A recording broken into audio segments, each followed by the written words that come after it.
violence or no other kind of violence. Get away! I could be at work, at school, in my car, and I can still get shot by the police. But I can get shot anywhere. So it is what it is.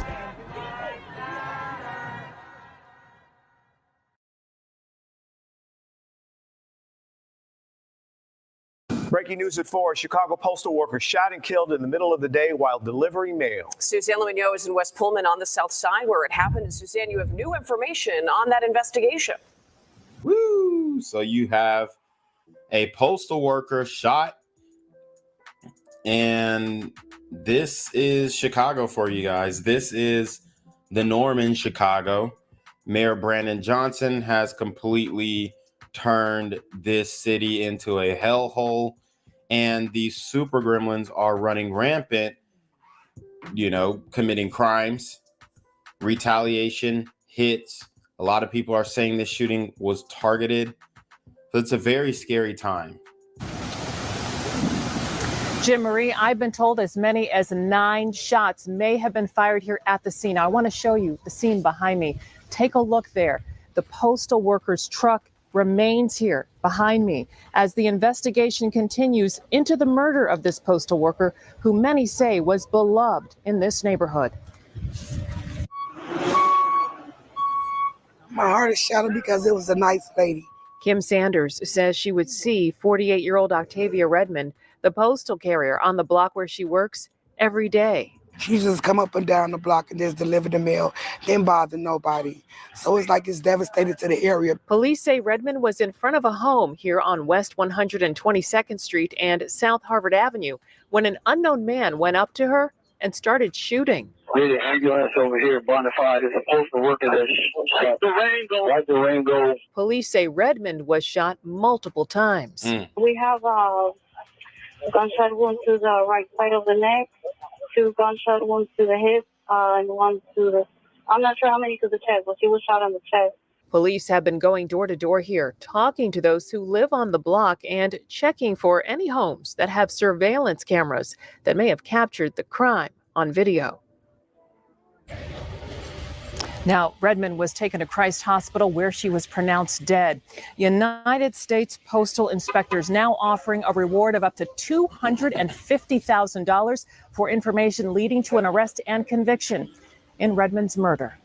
In West Pullman, Suzanne Lemonnier, CBS News, Chicago. Suzanne, thank you. It did happen while she was on the job in uniform. The Cook County Medical Examiner's office tonight identifying her as 48-year-old Octavia Redmond. Neighbors say they saw the car pull up toward her truck before hearing the gunfire. Damn.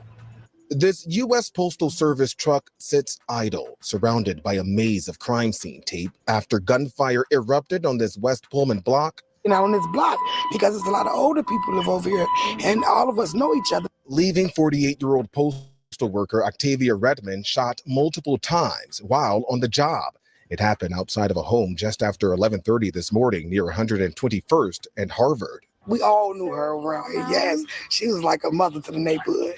A now heartbroken neighborhood swarmed with Chicago police officers and postal inspectors investigating the shooting. Neighbors who did not want to appear on camera telling ABC7 they saw a car driving toward the victim's USPS truck before hearing at least 10 shots. Yeah, and obviously the neighbors are pretty shaken up. The no snitch rule is in effect, but thankfully we did get some information from the neighbors to help solve this crime. But this is just another instance of Black women not being protected. And you wonder where the hashtag Protect Black Women Brigade is. We wonder where Black Lives Matter is at this time. It is completely, lost on me that these incidents continue to happen where Black women are completely gunned down at work or just in general, and nobody's saying anything about it. The shooter then getting away. White Durango fled westbound from this location on Harvard towards Ashland. The victim was taken to Christ Hospital where she died, leaving the residents on her route reeling from this brazen attack that unfolded in broad daylight.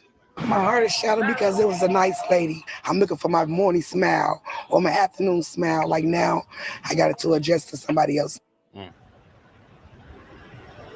Tonight, there's no word on the motive. U.S. Postal inspectors now offering a reward up to $250,000 for any information leading to an arrest and conviction. That mail carrier was a longtime mail carrier known on her route for her smile and her generosity. Tonight, those who knew her left heartbroken. It's a loss of life, you know. She's not going home to her family. This flag hangs at half-staff outside of the Southside Union Hall, where inside there's growing fear and anger among letter carriers. They need to be prosecuting them. We are federal employees. How dare you? And then you could just think you could just get away with it? Yeah, and they might get away with it. And I honestly would be surprised if they're prosecuted to the fullest extent of the law, seriously. Because it's that bad in Chicago. It's that bad. Where you got Kim Foxx as the DA. I mean, what do you expect? Mayor Brandon Johnson as the mayor? My members are scared to go to work. That concern now growing after 48-year-old postal worker Octavia Redmond was gunned down while on the job late Friday morning. Her USPS truck left sitting idle near 122nd and Harvard, where police say someone pulled up and shot her multiple times before driving off. Redmond later died at the hospital. U.S. Postal inspectors offering up to $250,000 for any information leading to an arrest and conviction. One of our own, a postal employee, we take it as seriously as anything we could do in this job. This is why we're here. I know her husband, he's a letter carrier, also assistant union steward at the station. She's just a great person. And not only a wife, but also a grandmother who worked as a letter carrier for more than 15 years. Redmond's impact felt by those on her route. My heart is shattered because it was a nice lady. But now it's a pain endured by so many more. It was not worth it. You took a beautiful soul. Tonight, no one is in custody, and tomorrow morning, grief counselors will be made available at the Roseland Post Office where the victim worked. Breaking tonight, police are searching for the gunman who shot and killed a postal worker on the city's far south side earlier today. WGN's Andrea Medina has the latest on the investigation and what we know about the victim. Andrea. Hi, Jenna and Pat. Her name is Octavia Redmond and was a mail carrier for 5 years. Police are still continuing their efforts to determine a motive.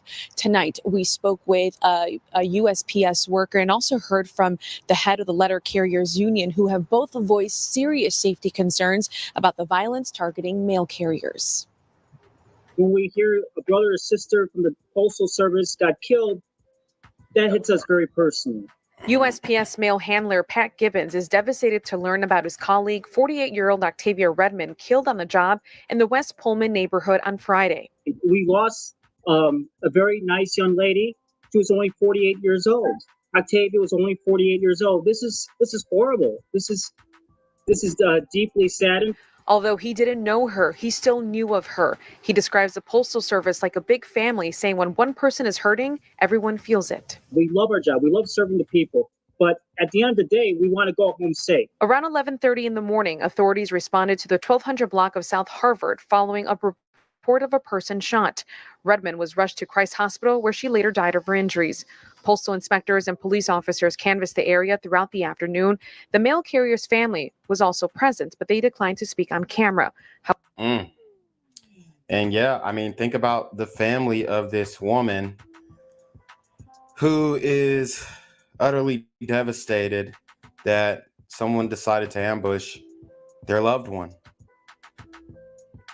I keep on speaking on the degradation of the Black community, and nothing's going to change unless we take group acknowledgement and group accountability of the situation. However, they echoed what many neighbors expressed, that she was kind-hearted. She really was a good person. I literally had just got my mail from her because of the dogs was in the yard. Then next thing you know, we're seeing the police ride past. We're seeing her truck go past. The National Association of Letter Carriers Branch 11 President Elise Foster addressed the tragedy in a video shared on social media, emphasizing that they feel targeted and under attack. What happened today should never happen to anyone. Sister Redmond will not be going home to her family, and I have a problem with that. Foster, along with Givens, are advocating for increased protection for mail carriers, highlighting they experience intense fears and anxiety while carrying out their duties. Maybe put like cameras in, or bring back the postal police, something. Maybe even consider certain mail carriers having the right of concealed carry, because it's getting to that point. Yep. And that's crazy. They want mail carriers to now have concealed carry because they are indeed federal agents. So, I mean, what's going to happen if these mail carriers start popping back? And this is the environment that has been created in Chicago. Of concealed carry, because it's getting to that point. At this time, no arrests have been made. A reward of up to $250,000 is being offered for information that leads to an arrest and conviction in this case. Gibbons has also pledged $20,000. We're live outside the 5th District Police Station. Andrea Medina, WGN News. Thank you, Andrea. We appreciate it. What's good, Shadow Realm? It's your boy, Janquavius Jackson, and you already know I'm demonetized and shadow banned in this bitch. So if you want to contribute, go to the Cash App, the PayPal, the GoFundMe, or join the Patreon. Also, don't forget to visit the merch store for all your favorite BGZM News 17 gear, including our exclusive Trump is a Blood t-shirt. Go fast before they sell out. They are already flying off the shelves, no cap. And remember, these super gremlins are on demon time. Protection for postal workers. That's the plea of a union president after a letter carrier was shot and killed. Now, this comes as violence against postal workers is on the rise. Asal Rizai in the newsroom right now with more on these attacks and the call for change.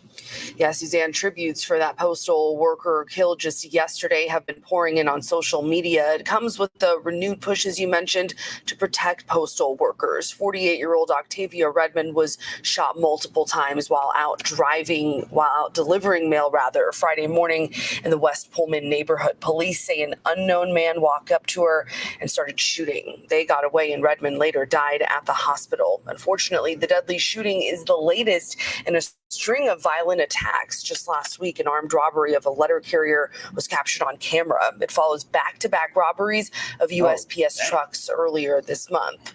Yeah, they hitting them up. And look, this is a super sister gremlin with a bonnet and a COVID mask, dog, and house shoes. I mean, these super sister gremlins are on demon time. Spoke to the president of Letter Carriers Union in Chicago, who says these attacks are preventable. And because we've been asking for help, we've been asking for safety measures, but it should not take it to come to this point for us to get what we need while we out here delivering our mail. And right now, there are multiple awards for information on these attacks. The latest reward for Octavia Redmond's death, $250,000 for any information leading to an arrest. Live in the newsroom, I'm Asal Rizai, CBS News Chicago. Thanks so much, Asal. We begin here at 6 with breaking news. A push to keep postal workers safe tonight after a letter carrier was shot and killed while she delivered the mail on her route. Maribel Gonzalez is live at Chicago Police Headquarters. Maribel, you've been tracking crimes against postal carriers. Erica, we've told you about back-to-back armed robberies of letter carriers just in the last few weeks alone. Now, this latest incident, a tragedy that could have been prevented. At least that's according to Elise Foster. She is the president of the Letter Carriers Union here in Chicago. For months, she's been sounding the alarm on the security concerns she says her members face every single day. Now, the most recent attack just after 11 this morning when a gunman shot and killed postal worker Octavia Redmond. The 48-year-old was in front of a home on the West 122nd Street in West Pullman when an unknown man walked up to her and started shooting. She died at Christ Hospital. The gunman got away. Now, just last week, we spoke to Foster about the armed robbery of a postal worker in the Bronzeville neighborhood in June. It's happening in broad daylight and caught on surveillance video. Those images shared just days ago. And shortly before that incident, a series of robberies of letter carriers' trucks on the city's northwest side. Those happening within a span of only a couple hours. Now, at that.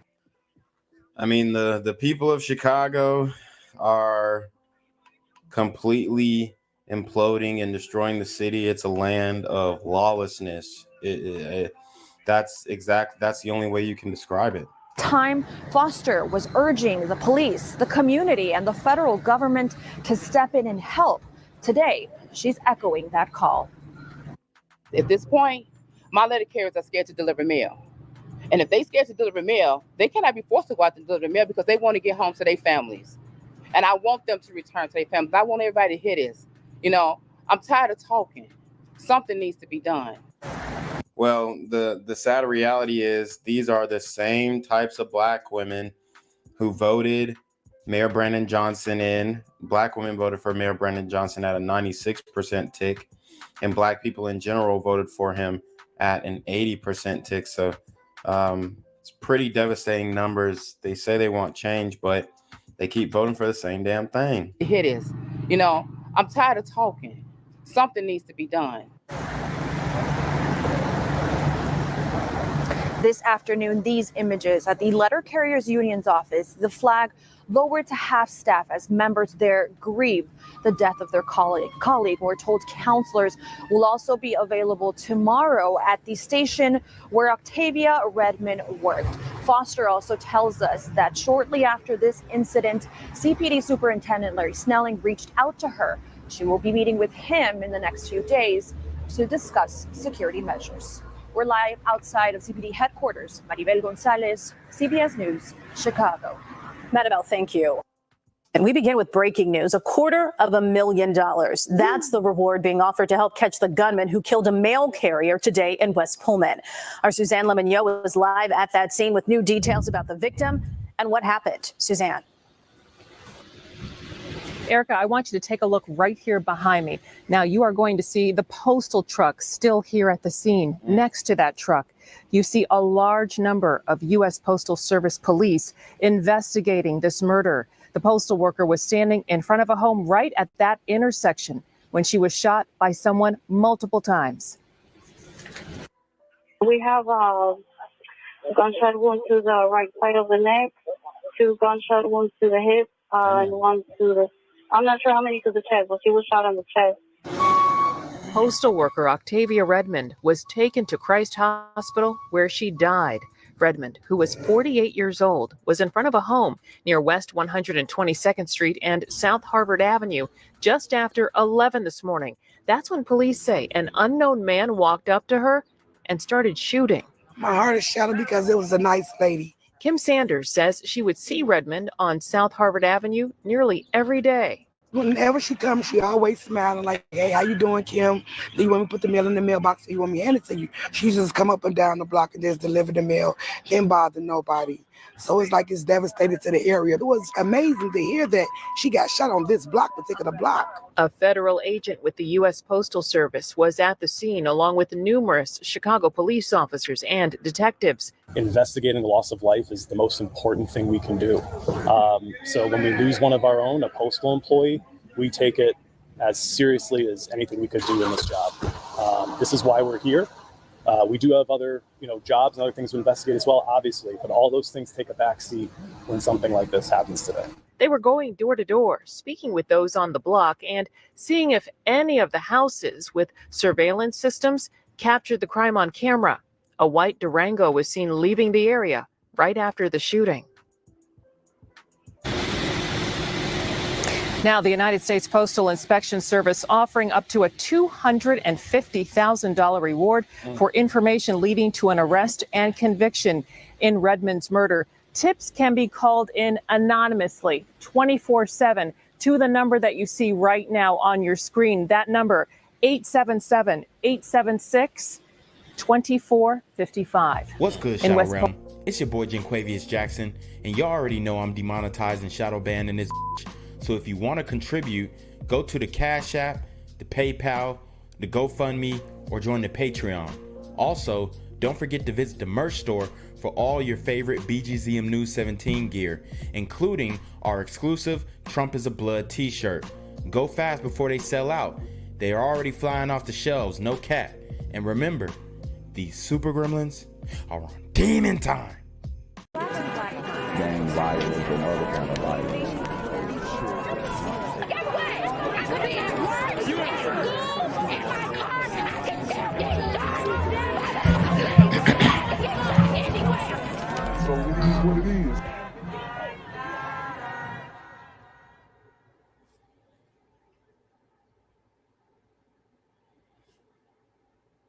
What's good, Shadow Realm? It's the Black Gen Z Mindset. Make sure you go ahead and like, comment, share, subscribe. Let's get into the video. All right, guys. So we have to break down this Q&A that happened at the National Association of Black Journalists, in aka NABJ. It was an absolute disgrace to the Black community. They had 3 Black women pretty much doghounding rightful President Donald Trump. And instead of giving an objective interview, giving an objective Q&A, talking about policy that would, benefit the Black community, talking about the crime in the Black community, talking about how Black men are unemployed and illiterate at an extreme rate, they proceed to attack him in an unfair ambush. And, I want to break this down because it's absolutely, just nightmarish. It brings the community to shame, and it brings Black women to shame, quite frankly, because they were completely unfair to Donald Trump. Harris Faulkner of Fox News was there, I guess, as a, somebody who was going to keep a level head. But even she came and it appeared that she was attacking him, specifically his vice president pick, J.D. Vance. And obviously these single Black women, single childless Black women are triggered by the fact that J.D. Vance said that we've got a whole bunch of old cat ladies running the country. And he wasn't lying. As a matter of fact, we've talked about on this channel how toxic and divisive feminism has been for America, for the dating market in general. And it's just ridiculous that they would just, come at him in this way without getting any substantial policy questions in. It's ridiculous, man. And we should have better representatives, but unfortunately, this is what we have in the community, and it's a damn shame. It really is. And the Black community should be ashamed of ourselves for the people who we have representing us. It's wild, man. So let's get into it. This is it's going to be a short video, but these chicks are completely unhinged. So let's get into it. Mic's on. Here we go. Test.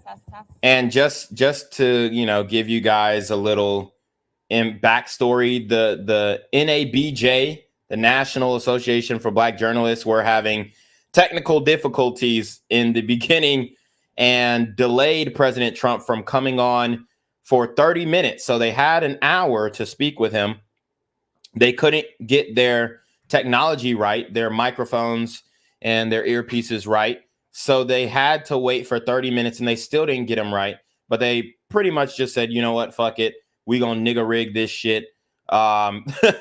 Let's just hop on and have the conversation, even if nobody's mic's working, even if nobody's audio is working. So this is what they did. I mean, it was a complete they completely niggified this what was supposed to be a Q&A for the Black community to get policy questions answered, get some type of benefit from this. They completely niggified it. And I'm not using that word lightly.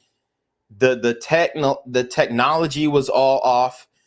The sisters came in, didn't show any politeness. They were just attacking Trump once he walked onto the stage and sat down. I mean, it's a complete misrepresentation, or it's a dark revelation to what the Black community really has become. And it's really become a matriarchy of the leadership, and it is not good. Okay. They could not have a substantive conversation with Trump without attacking him, without calling him a racist, without saying this and that. And it just served the community in all the wrong ways. And I'm not the only one who is pointing this out. What these women did on this stage was a complete injustice to the Black community. And we have to acknowledge that. We have to call it out. We're going to break down this video. Let's go. Good afternoon, NABJ, and welcome to a conversation with former President Donald Trump. This discussion continues a decades-long tradition during election years of inviting journalists to discuss the policies and their impact with the candidates who are running for president, and the impact of those policies, especially in Black communities. Former Presidents George W. Bush, Barack Obama, and Bill Clinton have attended the NABJ conventions either as presidents or as presidential candidates in past years. NABJ is currently in conversation with Vice President Kamala Harris's team to schedule a Q&A either in person or virtually in September. As journalists, we use opportunities like these both to inform our reporting, but also to help voters understand the choices that they face in a consequential and historic election year. NABJ has partnered with PolitiFact to fact check this conversation in real time. Jesus you can Christ. access that feed on social media. Fact check the conversation in real time. They completely entered this in bad faith. They entered the conversation in bad faith. Using the hashtag NABJ fact check. Again, the hashtag is NABJ fact check. We have a lot to get to, and we do not want to waste any time. So let's bring out the former president of the United States, the Republican nominee for president, former President Donald Trump.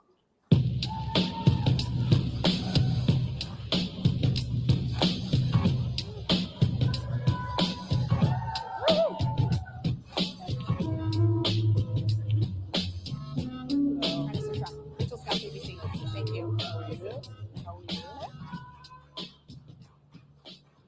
Now watch the first question. Oh my God, it's just embarrassing. It's embarrassing. Mr. President, we so appreciate you giving us an hour of your time. I want to start by addressing the elephant in the room, sir. And just understand that Kamala was also invited to this. They both were supposed to be sitting down and having this conversation. Kamala denied, even though she's supposedly a Black woman. She denied it.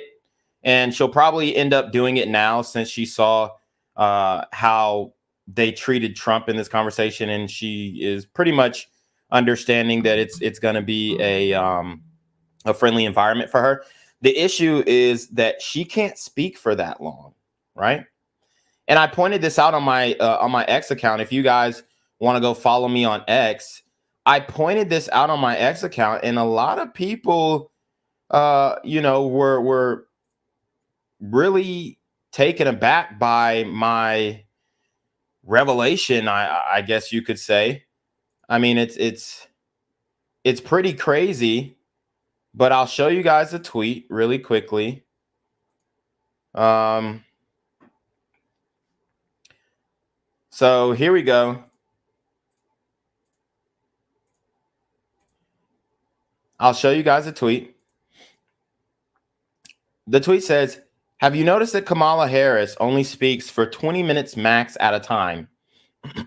This was the speech that she gave at her rally in Atlanta. By the way, Trump is going to be in Atlanta this weekend, August 3rd. and I'm sure his rally is going to be a lot bigger than hers. But here's the rally that she did in Atlanta. Here is when she, came out in Wilmington, Delaware. Okay. Here's her first presidential rally, 17-minute speech, 20-minute speech, 20-minute speech. She can't speak for more than 20 minutes. She can't speak long form, whereas President Trump, he'll speak for 2 hours, right? He'll tell stories. He'll speak on policy. He'll interact with the crowd. I mean, it's awesome. But this woman, she doesn't have the bandwidth to sit up there and explain herself to the public for longer than 20 minutes. And the reason why is because she has extremely radical policies that she doesn't want to present to the world, because she knows that the American people will not be for that. So she has to hide that. She has to cloak that. A lot of people did not think it was appropriate for you to be here today. You have pushed false claims about some of your rivals, from Nikki Haley to former President Barack Obama, saying that they were not born in the United States, which is not true. You have told 4 congresswomen of color who were American citizens to go back to where they came from. You have used words like animal and rabid to describe Black district attorneys. You've attacked Black journalists, calling them a loser, saying the questions that they ask are, quote, stupid and racist. You've had dinner with a white supremacist at your Mar-a-Lago resort. So my question, sir, now that you are asking Black supporters to vote for you, why should Black voters trust you after you have used language like that?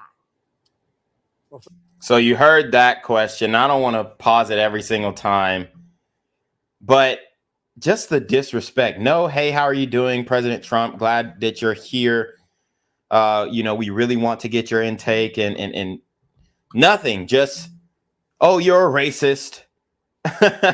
You've attacked journalists. And guys, if you want to see, I've been doing a lot of research on the clips that they're talking about when Trump, quote unquote, attacked journalists.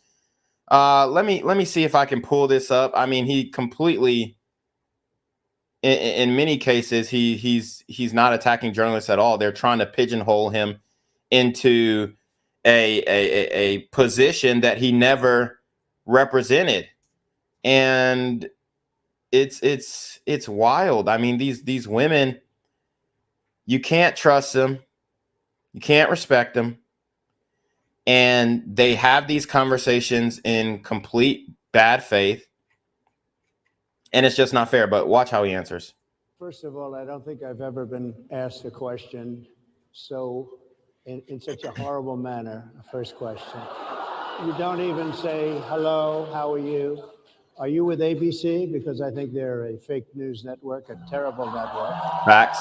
And I think. And you hear the crowd. The crowd is totally on his side. Now, there are a few hecklers out there, but you can hear the overwhelming majority of the crowd is rocking with him. It's disgraceful that I came here in good spirit.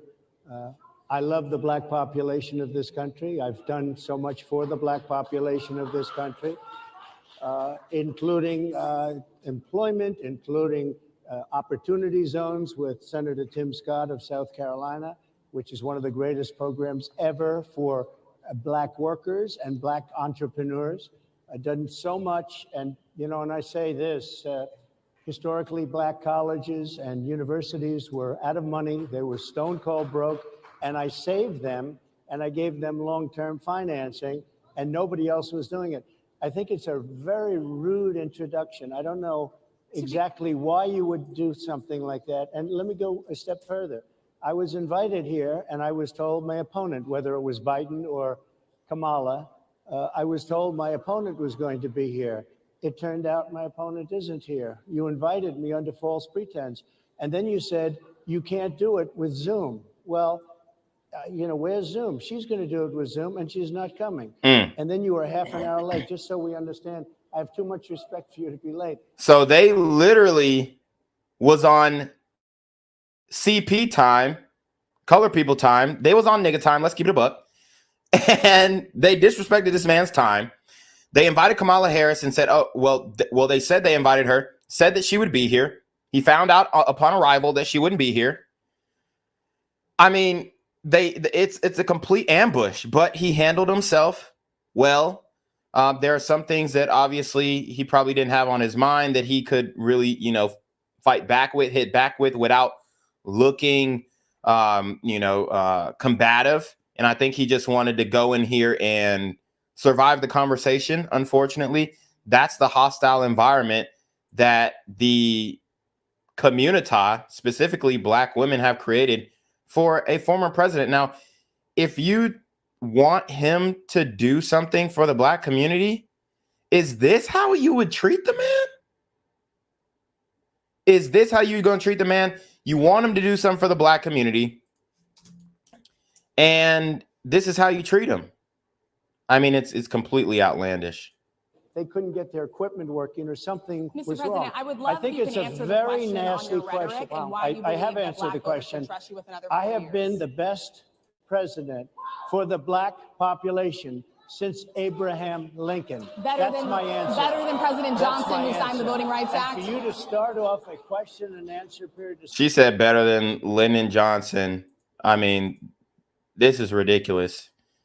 The reason Lyndon Johnson signed the Voting Rights Act in the Civil Rights Act was for political purposes only, to capture the Black vote for years and years to come. And he did. Now, here's an example of what they were bringing up, trying to say, oh, Trump, you attacked a Black woman. We all know these types of sisters. We speak about these types of sisters all the damn time on our channel. These mammies, these women who just they have no concept of reality.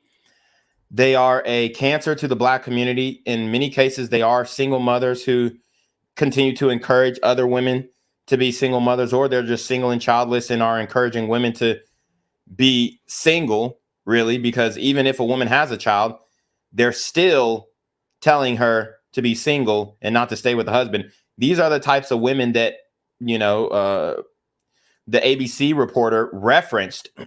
And here's a clip of Trump completely owning this woman when she tries to attack him and tries to race bait him into a, some type of answer that they could clickbait and turn into a scandal. The campaign trail, you called yourself a nationalist. Some people saw that as emboldening white nationalists. Now people are also I don't know saying why you'd that say the that. president. It's such a racist There are question. some people that say that now the Republican Party is seen as supporting white nationalists Oh, I because don't of your believe rhetoric. that. I don't What do believe you that. make of that? I don't believe. I don't know. Why do I have my highest poll numbers ever with African Americans? Why do I have among the highest poll numbers with African Americans?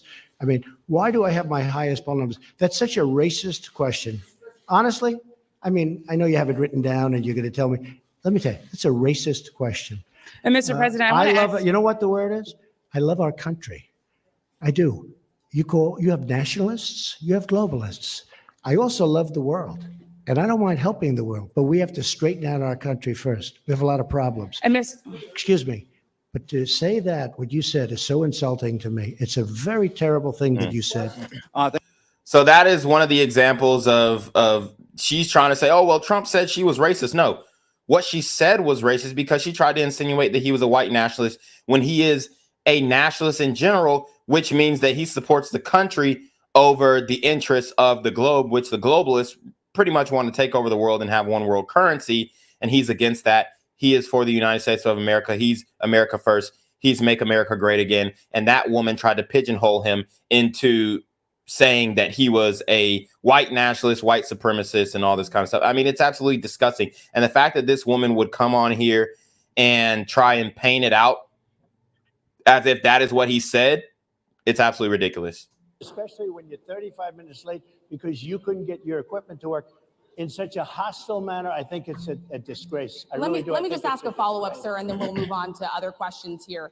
Some of your own supporters, including Republicans on Capitol Hill, have labeled Vice President Kamala Harris, who is the first Black and Asian American woman to serve as vice president and be on a major party ticket, as a DEI hire. Is that acceptable language to you? And will you tell those Republicans and those supporters to stop it? How do you? All right. So, oh my God, I'm sorry, but we have to debunk all of this stuff. I mean, it's absolutely ridiculous. It's absolutely ridiculous. So they're trying to say that a DEI, basically, you've seen these memes on Twitter, and they're saying they're continuing to say, oh well, saying DEI is like calling somebody nigga, okay? But the reality is that Kamala Harris is a DEI hire, just like Ketanji Brown Jackson is a DEI hire. Biden said out of his own mouth, I'm hiring a black woman to be the vice president. I'm hiring a black woman to be on the Supreme Court. He said that out of his own mouth. And he didn't say, oh, because she's experienced, oh, because it's based off of her merit. He said, no, I just want a black woman. So I'm vetting a list for a VP, and I want my VP to be a black woman. That's literally what he said out of his own damn mouth. To me, the values of diversity, equality, inclusion are literally, and that's not kidding, the core strengths of America. That's why I'm proud to have the most diverse administration in history. It taps into the full talents of our country. It starts at the top with the vice president. To me. So there you have it. I mean, he literally just said the value is diversity, equity, inclusion. And, you know, it's absolutely ridiculous. And then he says, oh, well, I hired a black woman for my VP. And he even said DEI. Okay. It's ridiculous. So I really don't see a problem in calling Kamala Harris a DEI hire. I don't think it's going to be something that wins elections, but it is in fact true. Even Biden said it himself. How do you define DEI? Go ahead. How do you define diversity, equity, inclusion? Okay, yeah, go ahead. Is that what your definition? That is give me a literally definition then. Would you give me a definition DEI. of that? Give me a definition. Sir, of I'm that. asking you a question, No, a you very have to direct define question. it. Define it for me, if you I would. just defined it, sir. Do you believe that Vice President Kamala Harris is only on the ticket because she is a black woman? Well, I can say, no, I think it's maybe a little bit different. So I've known her a long time indirectly, not directly very much. And she was always of Indian heritage, and she was only promoting Indian heritage. I didn't know she was black until a number of years ago when she happened to turn black, and now she wants to be known as black.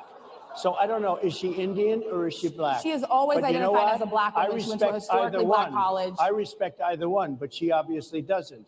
Okay, just because she went to an HBCU doesn't mean that she identifies as a black woman. That's hilarious. Because she was Indian all the way, and then all of a sudden she made a turn and she became a black person. Just to be clear, sir, do And you I believe that think somebody should look into that too when you ask continue in a very hostile, nasty tone. It's a direct question, sir. Do you believe that Vice President Kamala Harris is a DEI hire? As someone So, I mean, we just have, they're saying, oh, well, we got Politico to fact check it. Well, we're going to fact check too. Okay.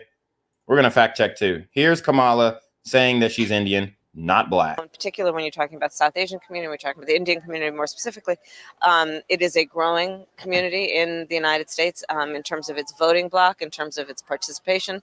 And I think the party knows that and knows that this is part of our collective community, and there needs to be outreach and inclusion. And certainly you could become the first Indian senator in U.S. history, which would be quite an accomplishment. Not good. Kamala Harris, Attorney General of California, U.S. Senate candidate. Thank you so much. Okay. So, yeah, I mean, you heard her there. The first Indian candidate. I mean, it's crazy.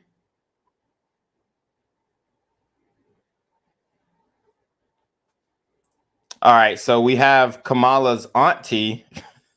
Now tell me this woman black. Tell me if you go into this woman's corner store, liquor store, gas station, her husband or her son or her uncle or her brother ain't gonna tell your ass to hurry up and buy. Or try and sell you some fake jewelry. Come, my friend, come in, come in. No, come in, my friend. We've got gold, jewelry, silver. You've got a lifetime warranty. No, come in, my friend. Come. You want to buy? Or you want to? Okay, get the fuck out of my shop. Go. You're not going to buy anything. Tell me that ain't her uncle. Tell me that ain't her uncle. Tell me that her husband would not rush your black ass out of the corner store. How do you share this happiness right now? I'm very happy. I mean, naturally, I'm very happy to be, it's my sister's daughter. Like my daughter, she is. So it's very happy about it. Basically, a woman from Tamil diaspora who's making such a huge success in the US. No, it's all credit goes to my sister. My sister, her mother, went to US in 1958. And she's lived there, and she's a very strong lady, and she brought her children up very well. Shout out to El Sadler for the $25 PayPal. I really appreciate that right there. Hold on. Hello? Where we at? Oh, you want to know where I'm at? We outside! Guys, make sure you hit the PayPal. Make sure you hit the Super Trap. No Super Trap. Cash App, I meant. PayPal, Cash App. I am completely demonetized on YouTube, so anything helps. So if Kamala has, whatever Kamala is today, the credit goes to my sister and no one else. Ooh, Lord have mercy. Well, there you have it. There you have it. Okay? It's ridiculous. Now watch this again. Watch this. This is her on Indian television. I stand before you as the first candidate for Vice President of the United States of South Asian descent. Lord have mercy. She ain't even talking about being black. She ain't start talking about being black until they pulled off the coup against President Biden. Okay? So we got a lot to talk about when it comes to Kamala, because it appears that her whole life and her whole identity as she is presenting it to the public is a complete and utter lie. It's a fib. It's just not true. Okay? And we've even got more images of Kamala Harris. I posted on my Instagram. This is a 100% legit image. And look, I mean, she definitely was tough back in the day. You can't say she ugly. She's a beautiful woman.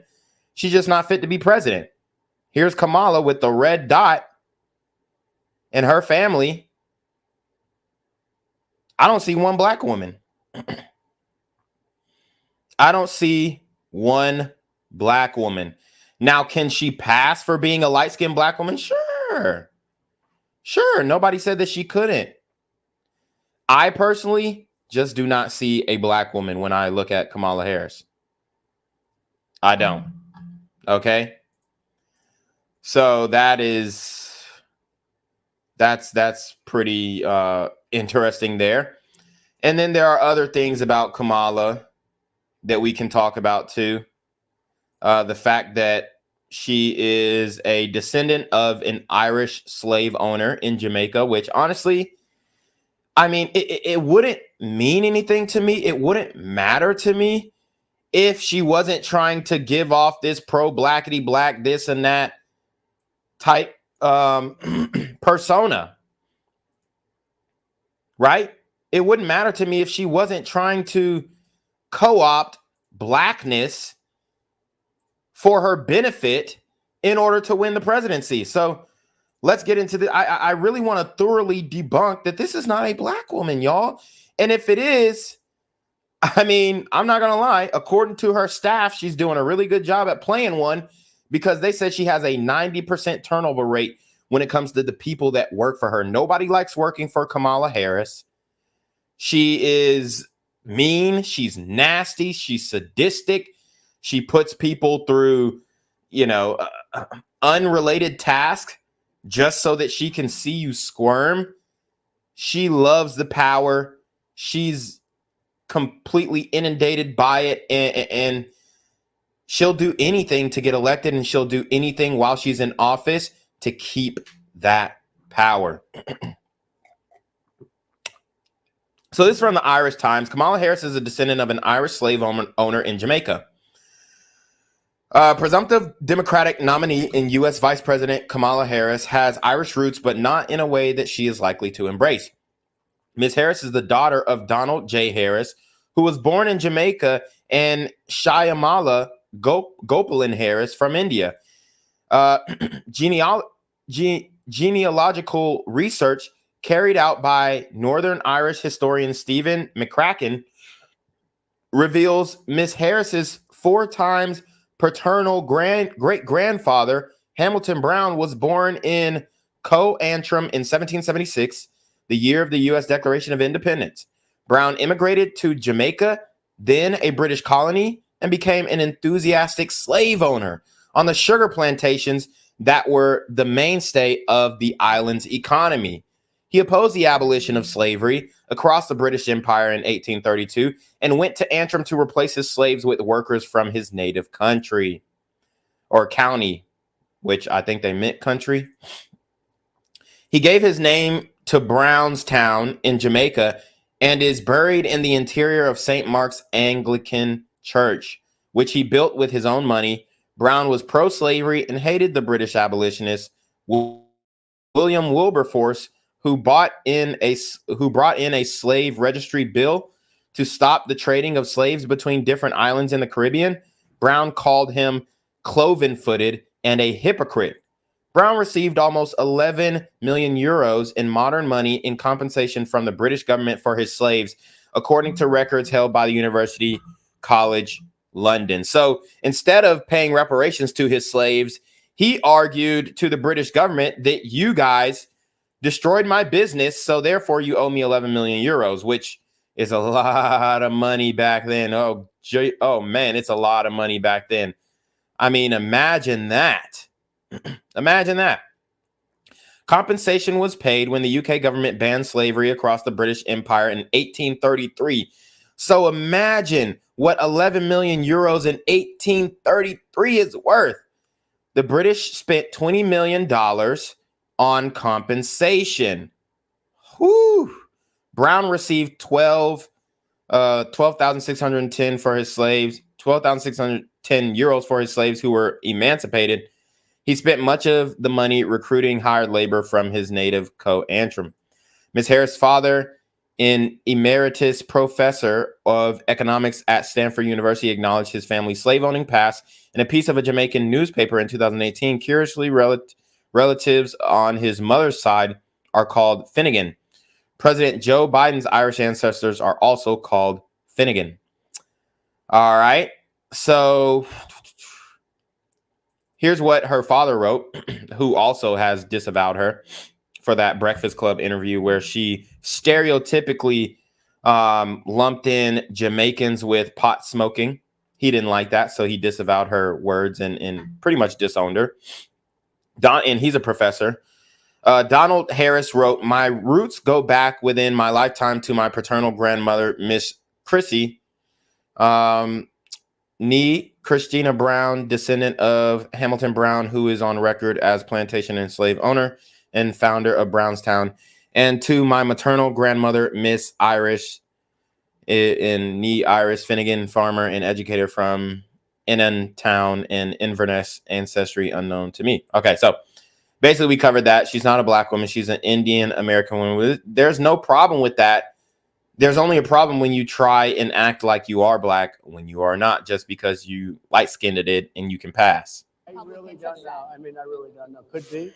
There are some, and there are plenty. I know this lady right over there, Harris, is a fantastic person who just interviewed me at length.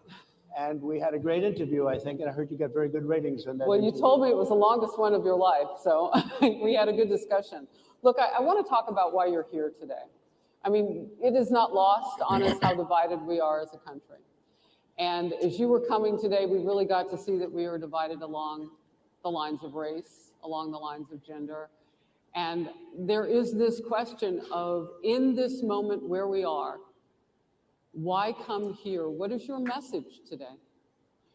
My message is to stop people from invading our country that are taking, frankly, a lot of problems with it. But one of the big problems, and a lot of the journalists in this room I know and I have great respect for, a lot of the journalists in this room are black. I will tell you that coming from the border are millions and millions of people that happen to be taking black jobs. You had the best. What exactly is a black job? So here they go. I mean, black people are just so fucking immature, dog. What the hell? Black people are so immature. He says there's a lot of black journalists here. What's wrong with that? People start giggling, laughing. Like, if he was so racist, why is this funny? Right? Is it just funny when a white man says black? Is that what they're laughing at? I don't get it. I don't get it. I mean, the community is just, I can't even, how can you even have a conversation with these niggas, man? Like, seriously. They all over here kikiing and hee-hawing and shit. The man is trying to express himself. He's trying to have a good faith conversation with the black community. And really, it is the responsibility of these three women to represent the black community and ask him some questions that are actually going to benefit the black community. Like, how can we get rid of the crime? How can we make sure that black men can read again? Because the average black man is reading on a 4th grade level. How can we make sure that black men are employed again? How can we make sure that black men are not running away from their familial responsibilities? How can we ensure that family values come back to the black community? Instead, they want to berate him, they want to attack him, and they want to hold to things that were reported that he said that he actually didn't say, or if he did say them, they were out of context. They want him to explain what a black job is. Well, everybody knows if you can't understand what a black job is, then you must not understand what black unemployment is or black employment is. And that's why your ass ain't got no damn job. So if we want to talk about black jobs, you know what a black job is? You know what a black job is? Any job that a black person has. And yes, those jobs in majority are manufacturing jobs, manual labor jobs. And the reason for that is because, one, black men physically are the strongest men. So we have the ability, as far as our body goes, to, do this manual labor, do this hard labor. But another reason why black men are usually in manual labor jobs, sanitation, plumbing, construction, just anything that's outdoors. The reason why, and the reason why it's so detrimental to let illegal aliens in, but the reason why we're in these jobs is because 1 out of 3 black men have a felony conviction. So when you do have a felony conviction, you can't just go to no white collar job, pull up and say, hey, I'm trying to get hired. No. You have to start from the bottom. You have to start as a manual laborer and maybe create your own business. And then you can hire all the ex-cons that you want. But most employers are not trying to hire ex-cons, especially if they're black men. So you have to go. And here's the thing. These construction guys, they'll give you a chance. They'll give you a chance. So the people that they're trying to paint as racist are actually the ones who are, in many cases, end up employing black men. So, like I said, a black job is a job that any black person holds. And the reality is most black men, if they are employed, hold manual labor, blue collar jobs because 1 in 3 black men, or it's either 1 in 3 and 1 in 5, have a felony conviction. So the reason why you can easily say, yeah, the Hispanics are taking black jobs because the Hispanics are coming in and taking jobs from black people. Look at Tyson Foods. Look at Tyson Foods. They're hiring illegals and basically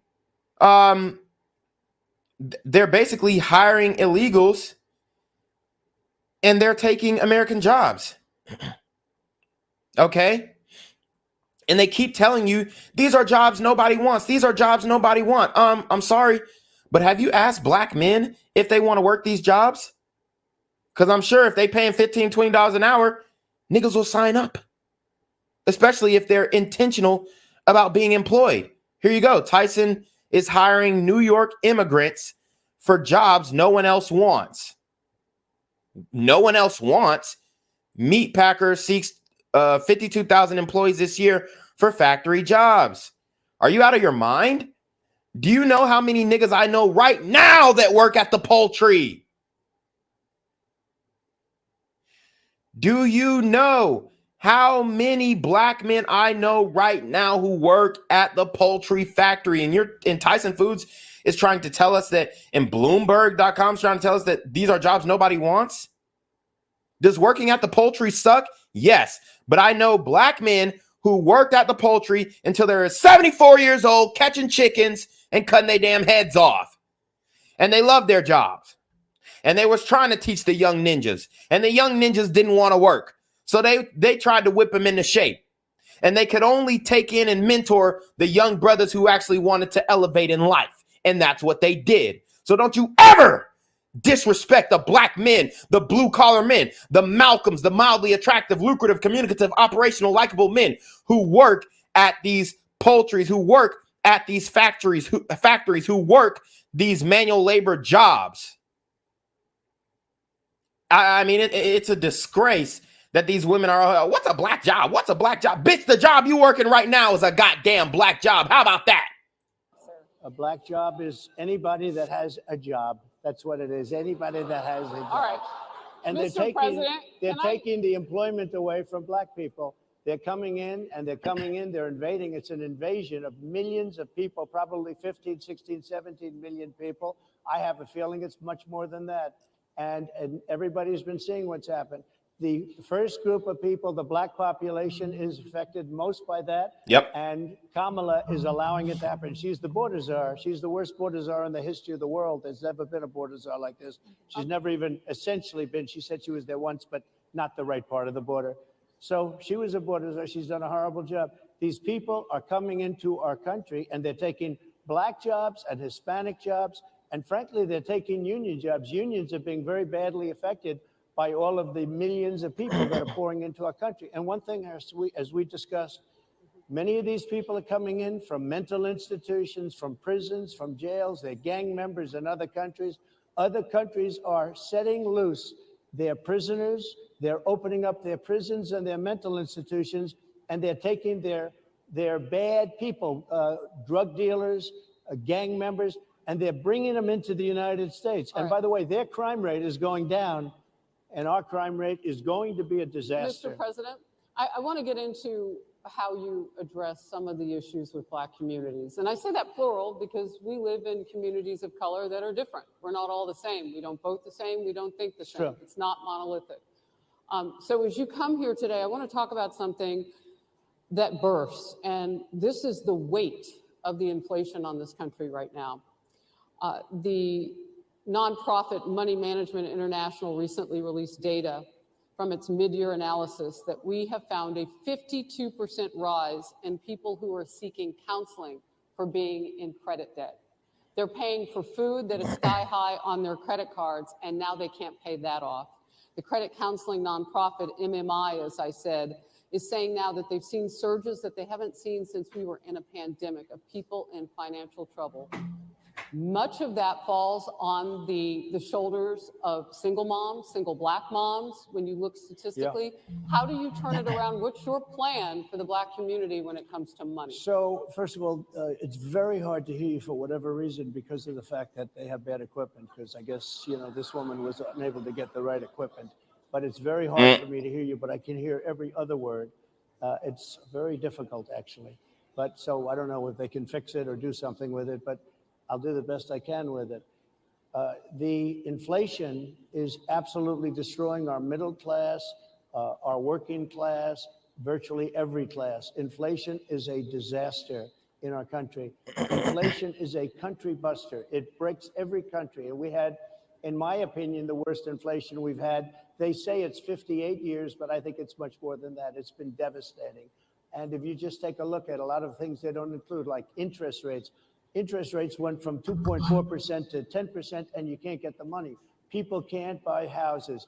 They no longer have the American dream. Young people, young black people, they don't have the American dream anymore. They can't buy a house. They can't borrow the money because of the cost of the money. They can't buy it because of the cost of housing, because of the cost to build it, because of inflation. Inflation is a disaster, and it's destroying our country, and it's destroying the black community probably as much or So what do more you do? than any. What's your plan? You know what we have to do? We have to bring down the cost of energy, and that's going to bring down the cost of inflation. This was all started with a bad energy policy by Joe Biden. By the way, just if I might, I was running against a man named Biden. You probably saw that. And he was losing very badly in the polls. And then he had a rather bad debate. I would say it was a bad debate. I would say it was one of the worst debates in history. And his poll numbers crashed. And instead of saying, you know, let's keep going and maybe something happens the other way, they said, oh, we're going to replace him. Let's just replace him. That's like you're in a fight. A prize fighter's in a fight. He's not doing where you say, let's bring in another fighter. So our whole campaign was steered toward him. And now we have to steer it toward him. But ultimately, it's the same because they have bad policy. They have policies of open borders, unbelievable open borders, horrible energy policies. They want to get rid of, as you say, gasoline in cars. They want to get rid of oil. They want to get rid of efficient heating. Mr. President. Environmentally, what they're doing is killing our country. They're absolutely. Why are they trying to interrupt him when he's cooking right now? They don't want the truth to get out. Destroying our country, but the inflation is the thing that's hurting the black worker, the black population, and every other population within our country. Inflation is the worst it's been, I think, in over 100 years, and they'll fact check it. They'll say it's only 58. Whatever it may be, they don't add all the numbers. They don't add the really bad numbers, and you can check that too. But inflation, Harris, is absolutely destroying this country and the people in our country. Yes, Mr. ma'am. President, can I ask you another question Yes, that is and- also impacting Black Americans? And that's very clear now. Good. I'm sorry? It's very clear. I hear you. Okay. So Sonia Massey, someone from Illinois, an unarmed Black woman, was shot the other day in her home by a deputy sheriff. The deputy has since been charged with murder. You said police would get immunity from prosecution if you win. Why should someone like that officer have immunity, in your opinion? So in my opinion, I think this was the most fair question because it was directly about policy. It wasn't disrespectful in any way. She asked about the Sonia Massey shooting. Everybody saw that. It looks like a bad shoot. You know, that's being debated online. I personally think ultimately it is a bad shoot, but I also think that Black women need to get their shit together. Why are you over here trying to frighten a police officer with a boiling pot of water, talking about, I rebuke you in the name of Jesus? I mean, you just have to understand, if Black people were so scared of the police, why do they act an ass when they get into the presence of the police officers? And quite frankly, I wouldn't be surprised if this was a suicide by cop. Yes, a self-deletion by police, because she did call the police herself.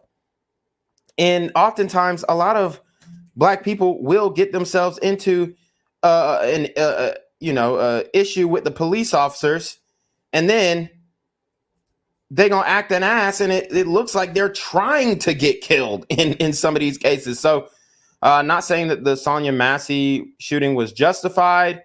I think it was wrong. I think the way the cop handled himself, especially afterwards, talking about, oh, the bitch is crazy. I mean, when you shoot somebody dead, you keep your mouth shut. I mean, you're recorded. He had a history of, irrational behavior on the police force. He kept getting transferred from precinct to precinct.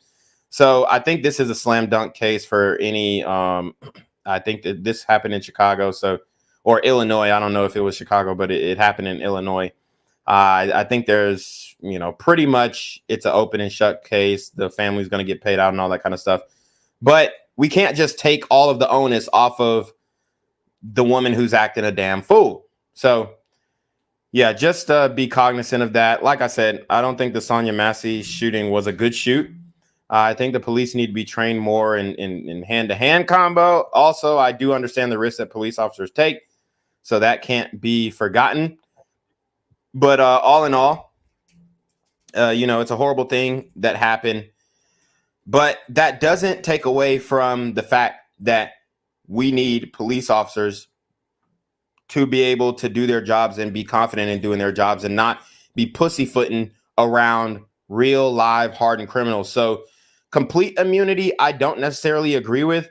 But when it comes to immunity, like these incidents that we keep seeing where it's debatable, I think there definitely needs to be some type of grace given to police officers, unless it's just blatantly wild, right, and blatantly obvious. I think there needs to be some grace. I think Derek Chauvin deserved some grace. I believe George Floyd died of a heart attack, right? He died because he took too many drugs. I don't think it was a knee on his neck or his back or his chest or whatever you guys want to say happened. I don't think the knee was what did him in. Okay, so let's keep going. Immunity. I don't know the exact case, but I saw something, and it didn't look good to me. It didn't look good to me. Are you talking with the water, right? Yeah, well, police unions are not backing this person either. Okay. But again, why would... They're going to be charging the officer. I guess they're charging the officer. So why should he receive immunity?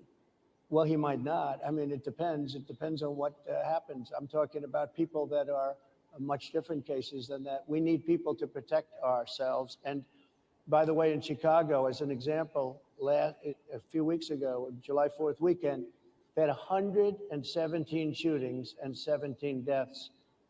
Nobody wants that. Nobody wants that. We need to have our police officers have the respect and dignity back. In this particular case, I saw something that didn't look good to me. I didn't like it. I didn't like it at all. So can you get a little more specific back to the immunity question? Who would make those well, right now, for the most part, people are protected by their unions, by their police unions, or by their police departments.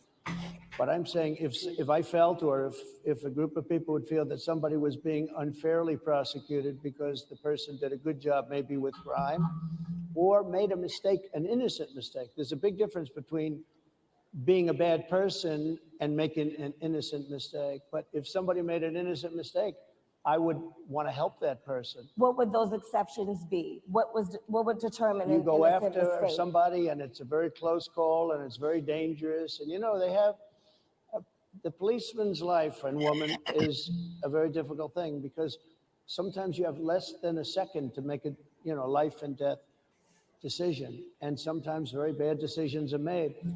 They're not made from an evil standpoint, but they're made from the standpoint of they made a mistake. So I want to follow up really quickly. I find it interesting because you do talk about reining in prosecutors, especially when it comes to prosecutors that are prosecuting you. Why doesn't that skepticism apply to law enforcement? Well, I've been prosecuted because I'm a political opponent of two people that have weaponized our justice system. Yep. I've been prosecuted. I just won the big case in Florida. Everyone said that was the biggest case. That was the most difficult case. And I just won it. Now, Biden has a similar case, except much worse. I was protected under the Presidential Records Act. Biden wasn't, because he wasn't president at the time. And he had 50 years worth of documents. And they ruled that he was incompetent and therefore he shouldn't stand trial. And I said, isn't that something? He's incompetent and he can't stand trial, and yet he can be president. Isn't that nice? Mr. President, but they released him on the basis that he was incompetent. They said he had no memory and he was a nice old guy, but he had no memory, and therefore we're not going to prosecute him. I won the case, and it got very little publicity. I didn't notice ABC doing any publicity on it, George. We cover you extensively, sir. I'd love to move over to my I didn't notice you do any. George Slopadopoulou. Hey, man, this nigga funny as hell, bro. On it at all. I won the case, the biggest case. Yeah, shout out to Innate Ways. He says at least they dressed up for him. Yeah, I mean, I was expecting them hoes to pull up in pajamas and bonnets. You know what I'm saying? How the swag they pull up to the airports with, goddamn. This is an attack on a political opponent. I have another one where Sir, I if have you a don't mind, I'd hostile love judge. to. We have you for a limited time, sir. I'd love to move on to different No, topics. excuse if you. we You're the can. one that held me up for 35 minutes, just so you understand. If we can move on now to the state of the race, sir, I want to get back to the. And also I don't know if Trump can really, I don't think he can, because they blacked out the crowd. I don't think he really can read the room and tell who's for him and who's against him, because he hears the gasps and he's like, are those positive gasps or are those laughing gasps? I don't think he can really tell if the crowd is for him or against him. So, but I mean, he's definitely clapping back at this ABC reporter. She should be ashamed of herself. She's trying to cut his answers off. They held him up for 30 minutes. He was supposed to be on 30 minutes prior. They couldn't get their shit together. They was on colored people time. And it's really just a misrepresentation of the Black community as a whole. We need serious people to be having these conversations. We need serious people to ask him conversations. As a matter of fact, this is another missed opportunity for them to ask about reparations. They didn't ask anything about reparations, right? They didn't ask anything. It's a missed opportunity. Now, I'm not saying that, he should say, oh, yeah, I'm for representative. But this is one of the main issues that a whole bunch of Black people are saying is an issue to them, reparations for American descendants of slaves. And they didn't even ask the reparations question because they were so caught up in their hatred and their narrative and objective to vilify the rightful president, Donald Trump. The campaign. Senator J.D. Vance is your running mate. He's had a lot of controversy lately, and I want to read you a few things that he has said in the past. He said the Democrats running the country are a bunch of childless cat ladies who are miserable at their own lives and the choices they've made, and so they want to make the rest of the country miserable too. He's not talking here about how great it is to be a parent. He's attacking what he says are the choices people are making to not have children. Did you know that he had these views about people who do not have children before you picked him to be your running mate? And do you agree with him? No, I know this. He is very family oriented and he thinks family is a great thing. That doesn't mean he thinks that if you don't have a family, it's not. I know people with families. I know people with great families. I know people with very troubled families. And I also know people with no families. They didn't meet the right person. Things happen. You go through life, you don't meet the right person. But he's not just talking about families here. And he also some of says that those people that don't have children should get less votes than That's those all right. that do. I'm just speaking for myself. Is that your and I campaign think position? I'm speaking for him too. He strongly believes in family, but I know people with great families. I know people with not great families that don't have a family. And the people without the family are far better. They're superior in many cases, okay? He's not saying they're not. What he's saying is that he thinks the family experience is a very important thing. It's a very good thing. But that doesn't mean... And now here's a genuine critique too. Was J.D. Vance the right pick? Oh, man. I mean, this one keeps me up at night because I think that there were way more loyalists to Trump. I think we could have left J.D. Vance in the Senate. I think he needs 100% loyalists. He can't have anybody in his cabinet who used to be a never Trumper, because all it takes is one moment for them to switch their mind. Also, this is something that he said about Kamala Harris, because Kamala Harris tried to change her tune on what she thinks about 2A, what she thinks about banning fracking, all this kind of stuff. She's trying to change her tune. But the reality is that Kamala Harris, the reality is that J.D. Vance was a never Trumper before. He fell for the mainstream media Kool-Aid and all this kind of stuff. And Trump even said, hey, in politics, your first opinion is what you really believe. And I think that, unfortunately, is probably going to be the same thing for J.D. Vance. I don't think J.D. Vance is a good pick to I don't think J.D. Vance is a good pick to secure the presidency in a landslide, which is our objective, which is our goal. I don't think that he is the guy to do that. I really believe that Vivek was probably the right choice. Why? Because one, he's a self-made billionaire. For two, he's perfect at dismantling the mainstream media narrative.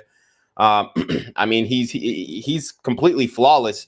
The only knock against him that, people keep bringing up, oh, he had a George Soros funded scholarship, which if you guys know anything about college, you can literally get a scholarship from anybody. And it's not, oh, I gave you a scholarship, you owe me. Like when I got the Pell Grant, and it's not, oh, shit, the Pell Association owes me something, or I owe them now because they paid for my education. That's not, or, you know, even what we had Pell grants, and then we had, there was another one. I can't remember it, but if you get a grant or a scholarship, it doesn't mean you owe the person who funded the scholarship. That's preposterous.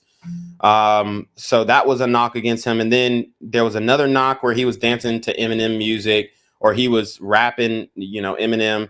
That was a knock, but I didn't really see it as a big issue. And then there was one more issue where the mainstream media tried to pigeonhole him, and he was at a rally or campaign speaking, and he was like, I told them, shut the fuck up. You know, he said a curse word. There wasn't really much to pick at when it came to Vivek. And I think that he has the best mindset as far as what a president should be planning on doing in 2024, limiting the power of the federal government, limiting the power of the intelligence agencies. I think Vivek was a perfect pick for that. I think he would have brought new voters as well. He would have, I mean, especially if we could, since we knew that Kamala Harris was going to be the pick. Well, actually, we didn't know that until after the assassination attempt in the RNC. But even then, he would have completely took the Indian vote from Kamala Harris. And he could also be considered a person of color. So I think that would have helped him gain votes. And also, I think that Vivek can clearly articulate himself in very intense, hostile situations. He can articulate the policies. I think that he was probably the best pick. Also, he wasn't in the Senate. He wasn't in Congress. He wasn't in the House. So we don't lose a seat there with JD. I think he was a Ohio senator. So he's going to have to get up on out of there and become the vice president. And then somebody else has to take his place and win an election. I think that the JD pick, in my personal opinion, was a miscalculation. I do like the movie Hillbilly Elegy, but you just can't have somebody who used to talk shit about you being your running mate. It doesn't make him assassination proof. If he would have picked Vivek, it damn near makes him assassination proof, because the deep state would not want Vivek to become president. That if you grow up and you grow older and you don't meet somebody that would be wonderful to meet and would have been good, that's a bad thing. He's not saying that. My interpretation, you'll have to ask him actually, but my interpretation is he's strongly family oriented, but that doesn't mean if you don't have a family, there's something wrong with it. Just one last point, and then we'll move on. Just one of the bedrock principles of American life is one person, one vote. Senator J.D. Vance has suggested that someone who has children should have more votes than a person who does not have children. I just want to be clear here. Is that the position of your campaign? Well, no, but it's not something I have ever heard before. I can tell you this. Right now, you have illegal aliens coming into our country, many from prisons and many from mental institutions, and they want to give them votes. I don't think they should have votes. They came into our country illegally, and they're taking the vote away from all of the people in this room that have been here a long time, that have worked hard, that in many cases, and you'll see this happening, if I'm not elected, you're going to see it happen. If I am, you're not going to have any problem. But you're going to see it happening a long time. You're going to see the people in this room and people outside of this room are going to be losing their jobs to people that have come into this country illegally. Mr. President, can we stay with just kind of the state of the race right now? Because I felt like that vice president question, candidate question was right in there with that. Okay, so they're really going at JD Vance here. I want to show you guys what JD Vance actually said. All right, let's get into his actual words. This is an edited clip. So let's see. Kamala Harris, Mayor Pete Buttigieg, who's now the Secretary of Transportation, Cory Booker, AOC. I think all these people They're different. They come from different walks of life, different parts of the country. What is the one thing that unites every single one of them? Not a single one of them has any children. It's something else to build a political movement invested theoretically in the future of this country when not a single one of them actually has any physical commitment to the future of this country. So, I mean, what he said is kind of valid when it comes to major leadership positions. I mean, this is something that's been known for the longest. You want somebody who has a family, somebody who has stake into the country, somebody who has something to lose. I don't necessarily see anything wrong with what he said there. He didn't say anything about people not being able to vote. He's just saying the leadership in the country, Pete Buttigieg, Kamala Harris, they don't have children of their own. Now, it is strange that a woman like Kamala Harris, as fine as she was back in the day, doesn't have children. So what does that mean? You know, she was bopping around, most likely. Bopping around. She ends up marrying her husband. And what you guys will later learn that her and her husband actually don't spend that much time together. And, you know, he had children with another woman. And honestly, I don't think that he is a heterosexual man. I'm just going to throw that out there now. It's alleged. But in my opinion, I don't think he's a heterosexual man. I think he's a closeted homosexual. I think that when they're away, which they're away most of the time, I think they only see each other every month or every other month. I think he's either being the bottom or the top in a homosexual relationship. This is just my opinion. This is what I'm guessing just from the vibes that he gives me when I see him speaking and all this kind of stuff. To me, that's what it looks like. Now, I'm not trying to gay shame or gay bash. I'm just saying, even though I wholeheartedly denounce homosexuality, but this is the vibe that he's coming off, that he gives off to me. So more JD Vance questions. I think Harris Faulkner really should have been more of a moderator, a mediator in this conversation, but she continues to stockpile the attacks. It just reinforces what Trump said last week. We can't count on Fox to help us win. We can't do that because she is a Fox News, not contributor, but she's a anchor on Fox News. She hosts her own show on Fox News, and she's pretty much tagging along with all these other mammies and, you know, adding on to the attacks against JD Vance, using things and twisting his words in many cases, something he didn't actually say. So let's talk about JD Vance for a little bit. He's had some stumbles out of the gate. I don't know if you're hearing what we hear as reporters, but it's been a tough couple of weeks for him. Why did you choose JD Vance? Why did you choose him? And I'm having a hard time hearing too. I I know chose him everybody out because- there can, but it's hard I'll tell to you hear. why. I chose him because he's a very strong believer in work and the working man and woman, and especially the working man and woman who have been treated very unfairly, because you have many of them in this room. But you have many of those people, they were treated very unfairly. They worked very hard and they were treated unfairly. He wrote the book that became a bestseller. The movie became a smash hit. He's a very smart guy without the benefit of having a family that has contacts, like a father that was well connected. He got into Yale Law School. He graduated in 2 years from Ohio State, summa cum laude. I mean, you take a look at, you know, his career has been an amazing career. He started off at a level with a difficult family situation, very difficult with the mother and the father and everything else. He ends up going to Yale Law School and was one of the top students, became the head of the law journal. I mean, it's an amazing thing.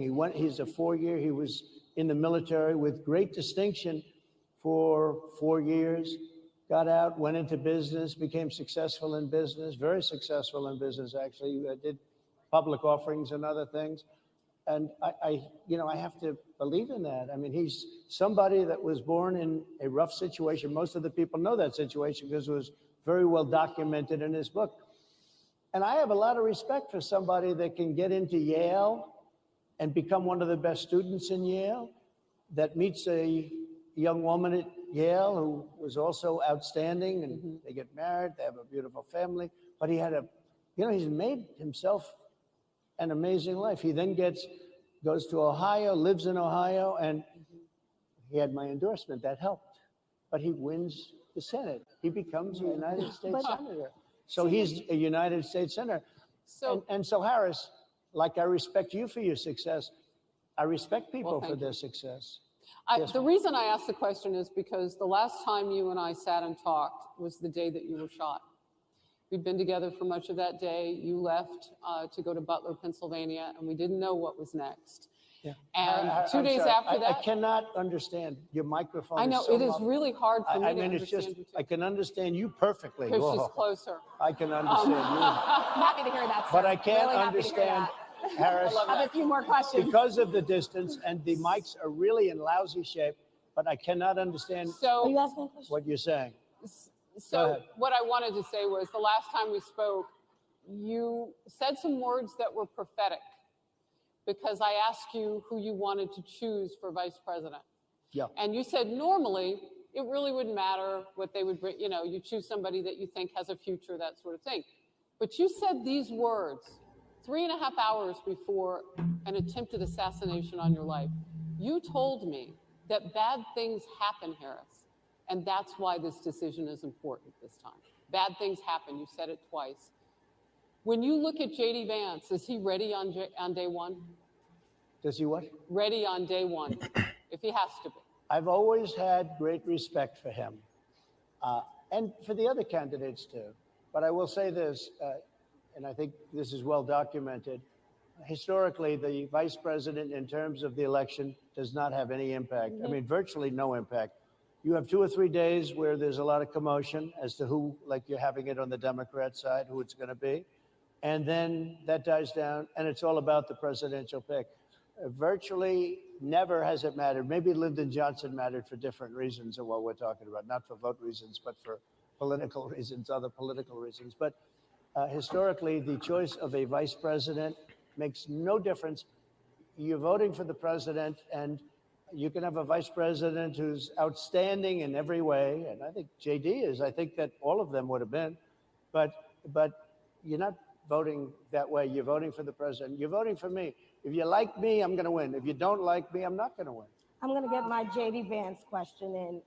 JD Vance? I'm going to get my JD Vance question in. To your point and to Rachel's point, he, you know, has a lot of opinions about childless women like myself or divorced people like yourself. Do you think, well, I mean, my point but at is least here. it was said in a friendly manner. My point is, do you think the Republican Party is getting a little bit too judgy about people's lives when you think about abortion or when you think about what JD Vance is saying? I don't think, look, I think that the Democrat Party is really the one that has the problem. I think they're radical on abortion because they're allowing abortion in the 9th month.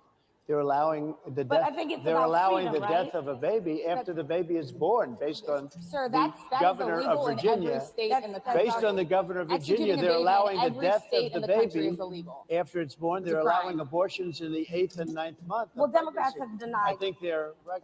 And I think the Republican Party is actually much less. I think I've made them much less radical, perhaps. But the Republican Party, what we're doing is bringing it back to the states where everybody wanted it.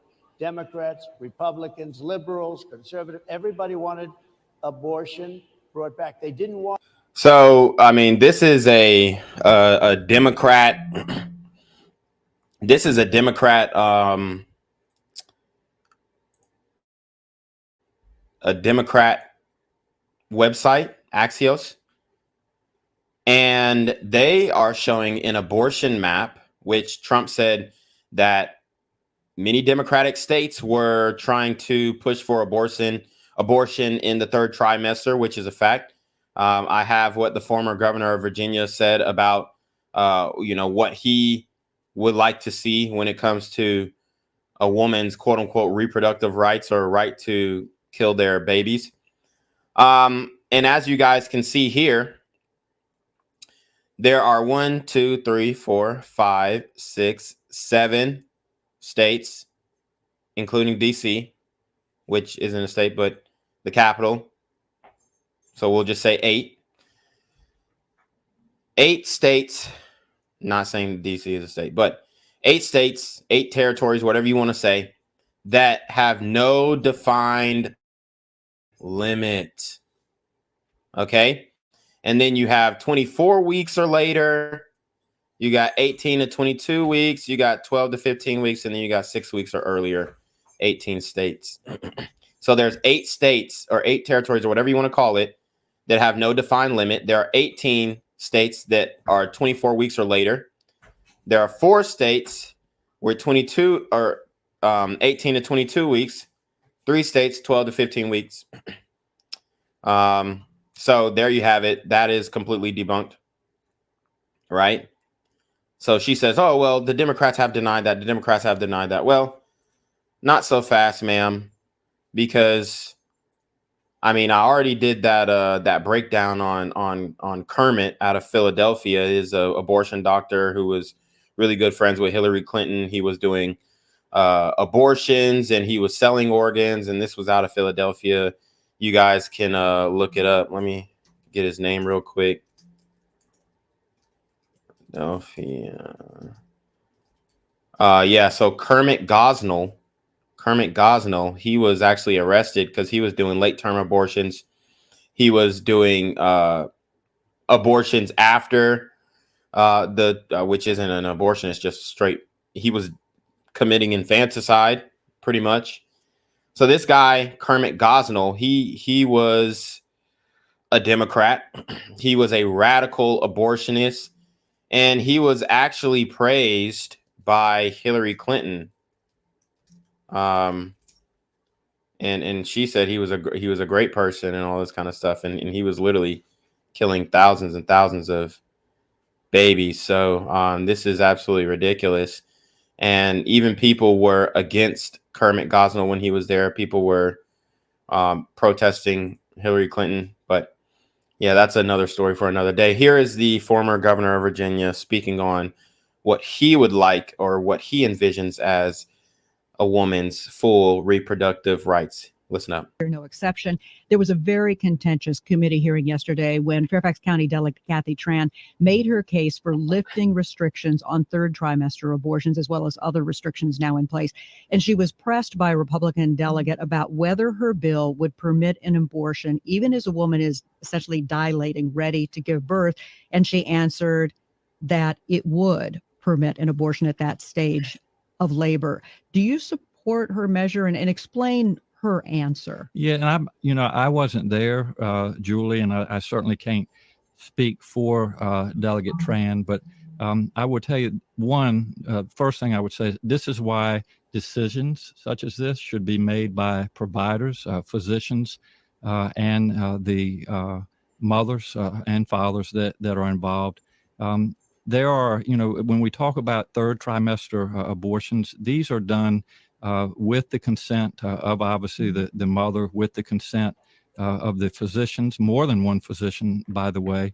And it's done in cases where there may be severe deformities. There may be a fetus that's non-viable.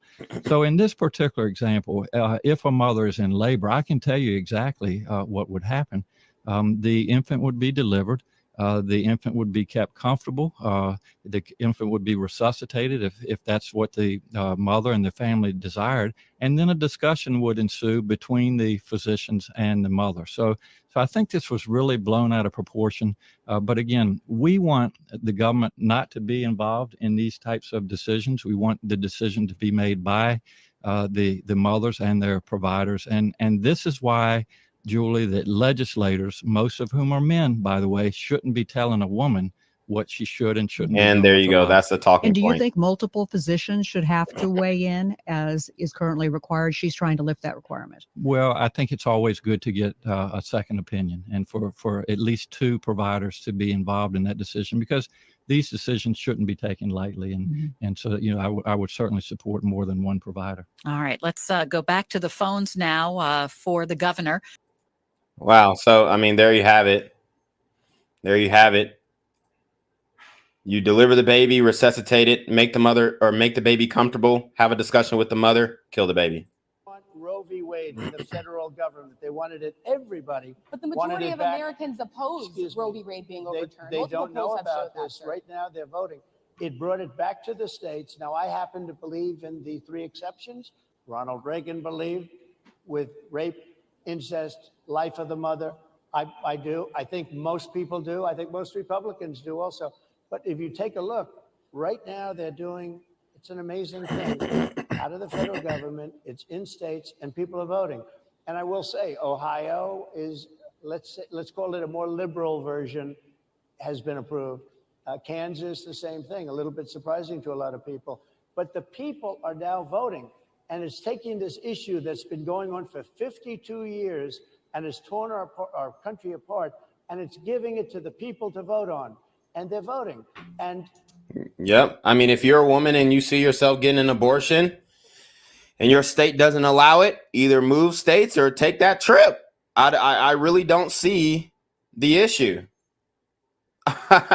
It's a states' rights thing now. That's the right thing to do. You know, we're not going to get a full ban on abortion. We're never going to get that. That's fine. And, you know, many of us, we don't think it should be a full ban, right? I definitely think that, you know, with the exceptions, rape, incest, and the life of the mother, which are less than 1%, I definitely think those are the exceptions. But other than that, I personally don't believe that, you know, it should be a thing. But I'm okay with the compromise because it's just common sense. It's a common sense compromise. Okay.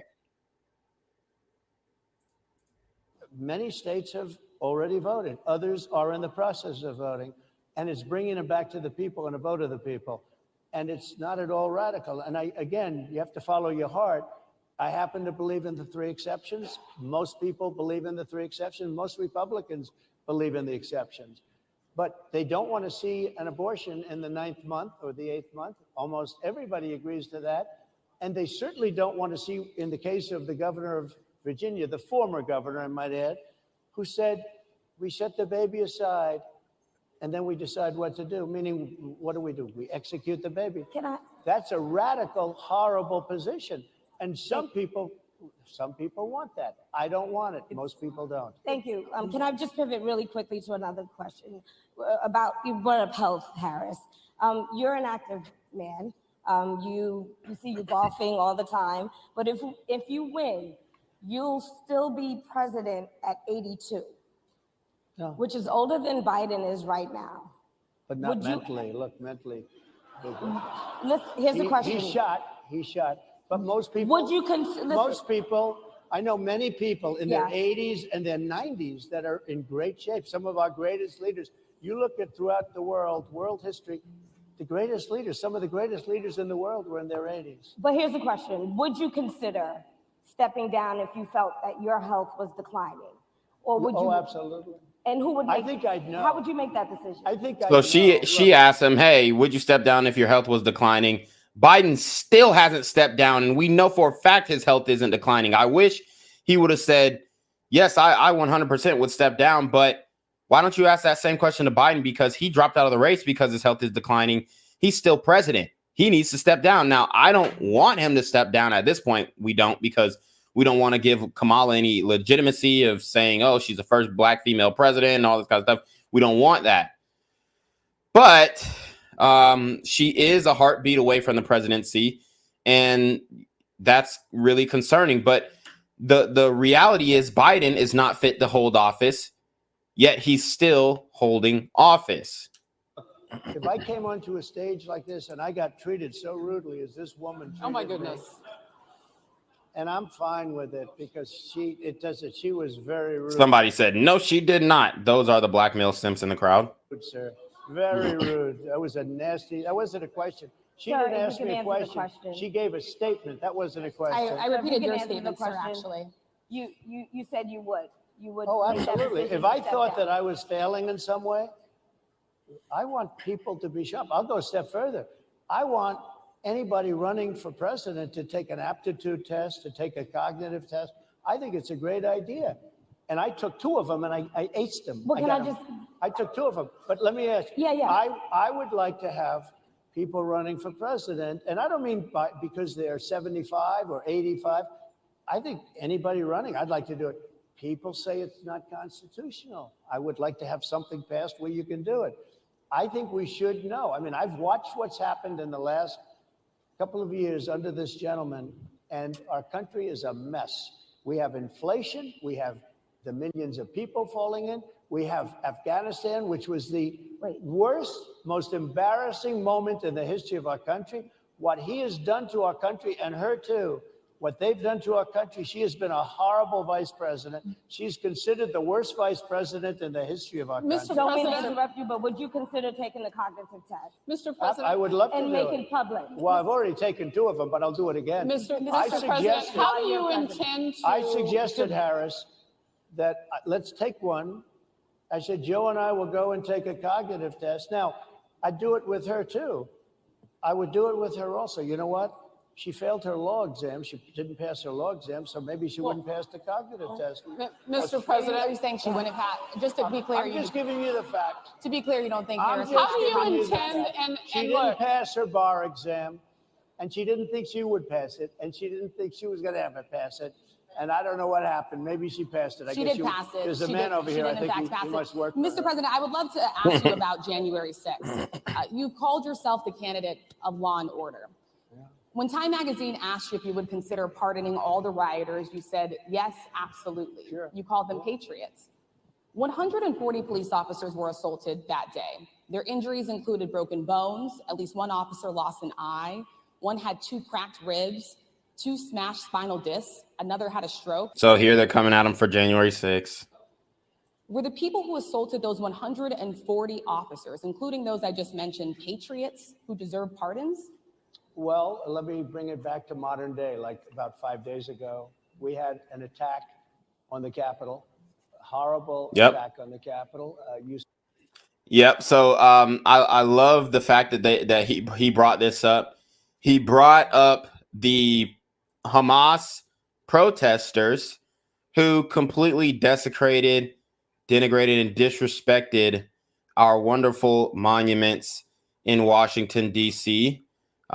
These people have no respect. They completely destroyed our monuments. They burned American flags. They fought with police in a very violent manner. If you guys watch this, I'll show you guys. This was literally 5 days ago. So you see they're pulling the American flag down. You see the Palestinian flag.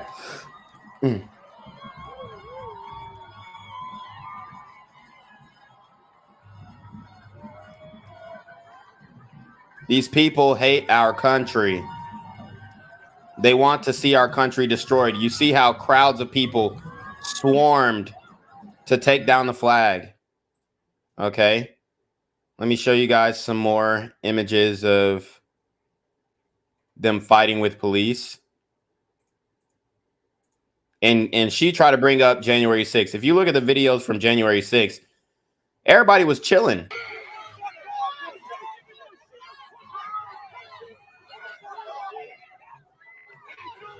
So as you can see, they're fighting police.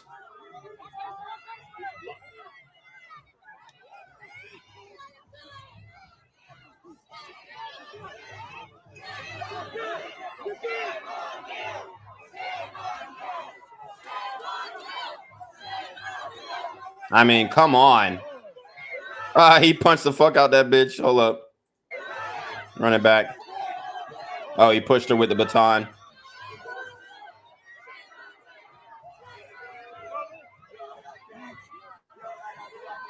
So you see the pro-Hamas, Antifa protesters.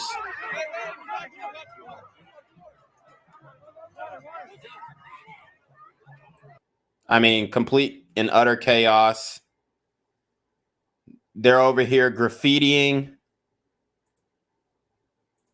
I mean, this makes January 6th look like a walk in the park.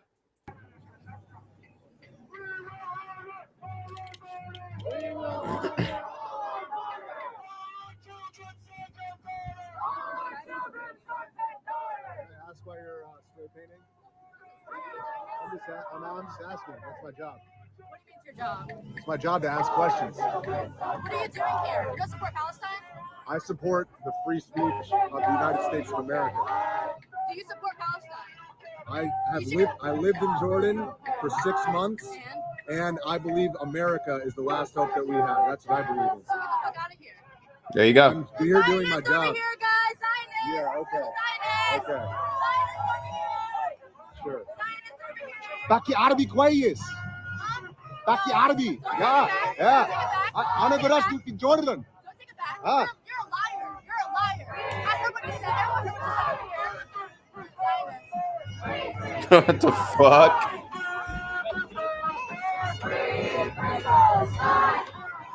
This is Washington, D.C., y'all.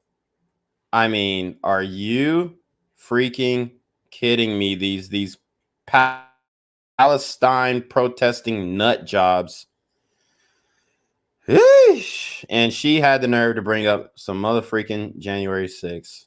Saw the people that were protesting and spraying these incredible monuments, bells, lions, all these magnificent limestone and granite with red paint, red spray paint that will never actually come off, especially in the limestone. It will never, I'm a builder, I know about this stuff. It'll never, you'll see it in 100 years from now. They viciously attacked our government. They fought with police. They fought with them much more openly than I saw on January 6th. What's going to happen to those people? What's going to happen to the people in Portland that destroyed that city? But sir, my question is on those. What's going to happen to my the people question is that on tried those to bring rioters them? who assaulted Excuse me. officers. You have to Would you pardon What's those going to people? happen? Oh, absolutely, I would. You If would they're pardon innocent- those? If they're innocent, I would pardon them. They've been convicted. And by the way, the Supreme Court just they were convicted by a very tough system. How come the people that tried to burn down Minneapolis, how come the people that took over a large percentage There you of go. Seattle, how come nothing happened to them? How come the But people sir, we're that- talking about how people come that the were people- seen No, beating We're officers talking with about flag federal poles, buildings. dragging them down the stairs. They're on They video. dra- Have you seen that Really? video, Oh, sir? really? Well, they you would shot- pardon those. You would pardon those rioters? They shot a young lady in the face who was protesting. They shot her in the face. You know, nobody died that day. You do know that. But people died in Seattle. Nobody died, but people died in 140 Minneapolis. officers You know, were people died in assaulted that Minneapolis. day. And nothing happens, and nobody ever talks, and nothing happens to those people. But you went after the J6 people with a vengeance. And I'll tell you what about the cops that were, and I'm all for the police, as you know, but what about the police that are ushering everybody into the Capitol? Go in, go in, go in. What about that? Look, nothing is perfect in life, but you have people from Minneapolis. You hear the crowd full of emotional black men and women. They can't hold water. They can't hold a substantive conversation. I mean, it's ridiculous, man. You have people just from 5 days ago in Washington, D.C. They were having fist fights and fighting with the police. They were spraying and destroying. They were desecrating our monuments in Washington, D.C. 5 days ago, and nothing happened to them. And you can't have two systems of justice. That's why they went after me as a political opponent, because they felt they couldn't win without doing that. And we're going to win our cases and we're going to be vindicated. But I have to spend a lot of time on that and money. That's what they want. After the election, they won't care. Although in my case, I think they probably will, because the hatred is pretty deep. But I'll tell you, they went after me as a political opponent. That's never happened in our country before. And it sets a terrible, terrible precedent. What do you do on day one if you win? What's your first thing? What do? I close the border. And I do two things, because I can do a lot of things simultaneously. I close the border. We don't want people coming in. We want people to come in, Harris, but they have to be vetted. They have to be checked. They have to come in legally. I want people to come into our country, but they have to be vetted. They have to be checked. So when you say, what do I do? That, and I drill, baby, drill. I bring energy way down. I bring interest rates down. I bring inflation way down, so people can buy bacon again, so people can buy a ham sandwich again, so that people can go to a restaurant and afford it. Because right now, people can't buy food. Your grocery bills are up 40, 50, 60%, right? She's agreeing to me. Oh, she's agreeing. Thank you. I like you very much. Mr. President, I think we are. But it's true. The grocery bills are up, and then they're mandating that you buy an all-electric car. You know, Elon Musk endorsed me, and he's a friend of mine. He's a good guy. He's a smart guy. But I'm against everybody having an electric car. Okay, I'm very much against that. You have to be able to, if you want a hybrid or if you want a gasoline-propelled car. But you know, we have more liquid gold, gasoline, oil under our feet than any other country, more than Saudi Arabia, more than Russia, more than any other country. I want to use it. I want to use what we have. I want to bring down prices, bring down costs, and I also have to stop the invasion. And remember, they're taking your jobs. These people coming in are taking your jobs. Project 2025. I think we have to leave it there by the Trump team. All right. So leave it. That is the last word. Thank you so much, Mr. Trump, for coming today and joining us. Well, thank you very much. They've been telling us. Thank you. Thank you, everybody, very much. Great Thank you, honor. Mr. President. Thank you. NABJ will email about details regarding the conversation with Vice President Kamala Harris in September. Thank you. Thank you very much. Thank you, sir.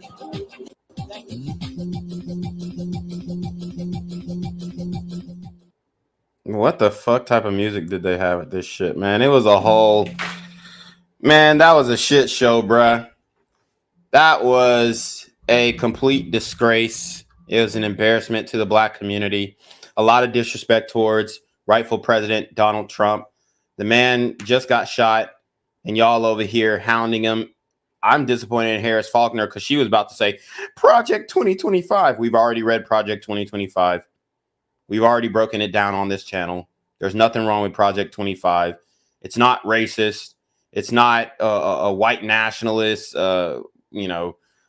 policy proposals. A lot of it is just basic common sense. A lot of it is just the inner workings of the government describing how they should be functioning and how they currently are functioning and coming up with solutions. So, I mean, it's wild, y'all.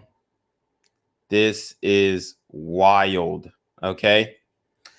But anyways, unfortunately, the community has the community is completely just,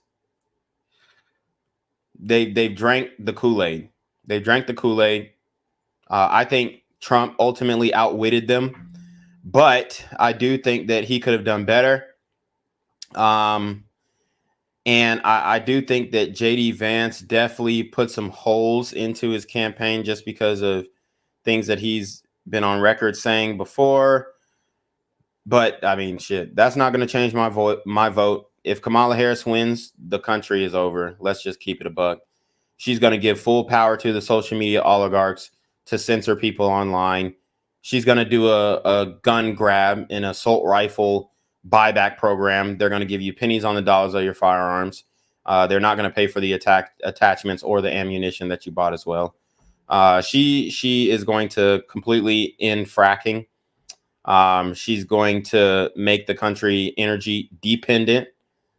I mean, she's just a bad representation of what the United States stands for. She doesn't even love this country. She's going to side with the Hamas protesters, as you guys saw. They were protesting, and not even protesting, they were rioting at the Capitol, graffitiing, damaging property. There were like 9 arrests made total. And out of those 9 arrests, I believe 6 of them were released. Only 3 of them were hit with any type of real charges, but then eventually they were also released. So, I mean, it's ridiculous. We definitely have a 2-tier justice system, and not in the way that you would think. We have super woke judges, super woke prosecutors ruining the country, making the country less safe. We have an open border. Kamala Harris was indeed the border czar. She completely, she's been tasked with securing the border, and we found that she has completely had a dereliction of duty. She doesn't know how to do her job. She doesn't want to do the job. She just wants to sit up there, get the title, get the job, and do whatever the Democrats tell her to do. She doesn't want to speak for more than 20 minutes. She's just a complete nightmare, and hopefully the Black community is not outsmarted again by these talking heads, these figureheads, these token Black, Indian, whatever you want to call it, that are sent to get our votes. I hope the Black community doesn't fall for it, but honestly, I really think that they will again. And I think over 80% of the Black community will vote for Kamala Harris, unfortunately, and that's a sad reality that we have to face. That's why it is incumbent on you guys, if you watch my channel, you are a Black man or female, to make sure you talk to your people. Make sure you talk to the people you connected to. Let them know the facts. Let them know the reality. Point them to my channel. Say, hey, something's got to be done. But anyways, that was a great breakdown. It was fun. I loved it. I love you guys, all you guys who are, supporting the channel, making this a great experience for me, even though I'm demonetized and shadow banned and censored to the highest and fullest extent. I've never seen anybody censored like I am on YouTube. I've never seen it in my life. But I'm going to continue to speak on the violence coming out of the community. I'm going to continue to speak on just the realities of where we are as a Black community, where we need to be, and where we're headed if we don't get on the straight and narrow path. The Bible speaks about a straight and narrow path. Few will go through it. Few will go through it, but you'll be eternally blessed. So let's make sure that we are amongst those who go through the straight and narrow path. But you already know what it is. It is the Black Gen Z Mindset, aka BGZM News 17, aka Jinquavious Jackson. And we are going to send it off to Jinquavious Jackson to take us away. Guys, make sure you like the video, share the video, comment on the video immediately after the stream. That helps with the algorithm. Okay. And just show some love. Let's have a discussion in the comments section. Let's keep this conversation going until Election Day. What these women did from the NABJ, the National Association for Black Journalists, was a complete disgrace. And I don't think we should allow Black women like this, especially, to be representing our interests as a Black community, because these super sister gremlins are on demon time. So with that being said, guys, peace out. Be safe. See you on the next one.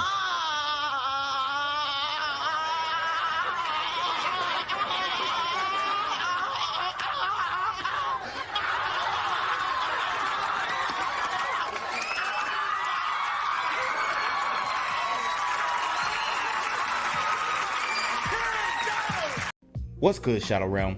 It's your boy Jinquavious Jackson, and y'all already know I'm demonetized and shadow banned in this bitch. So if you want to contribute, go to the Cash App, the PayPal, the GoFundMe, or join the Patreon. Also, don't forget to visit the merch store for all your favorite BGZM News 17 gear, including our exclusive Trump is a Blood t-shirt. Go fast before they sell out. They are already flying off the shelves, no cap. And remember, these super gremlins are on demon time. Yo, what's good, BGZM News 17 family? I'm at the corner of Jesse Jackson and Marcus Garvey, and I got some bad news for you. As you can see, I lost my job. I'm out here living in cardboard boxes outside of boarded up vacant homes. YouTube said I'm done getting money out here in these streets. They even took my funky ass suit. So anything right now would help. So go ahead and hit that Cash App, hit that PayPal, hit that GoFundMe. Hell, cop the merch. Or if you want to make the long-term commitment to the Jinquavious Jackson Fund, join the Patreon so that I can continue to put out top-notch content each and every day. Also, check out the Rumble, where there is absolutely no censorship. Link in the description box below. Hey, yo, ain't that nigga Jinquavious? Yo, I recognize. No, that's not me no more. Hey, yo, run your pocket. Y'all tell me what they say. Do the opposite of Antonio Brown and take all What your more do you want from me? Gang violence and other kind of violence. You in school, in my car, I can tell you So it is what it is.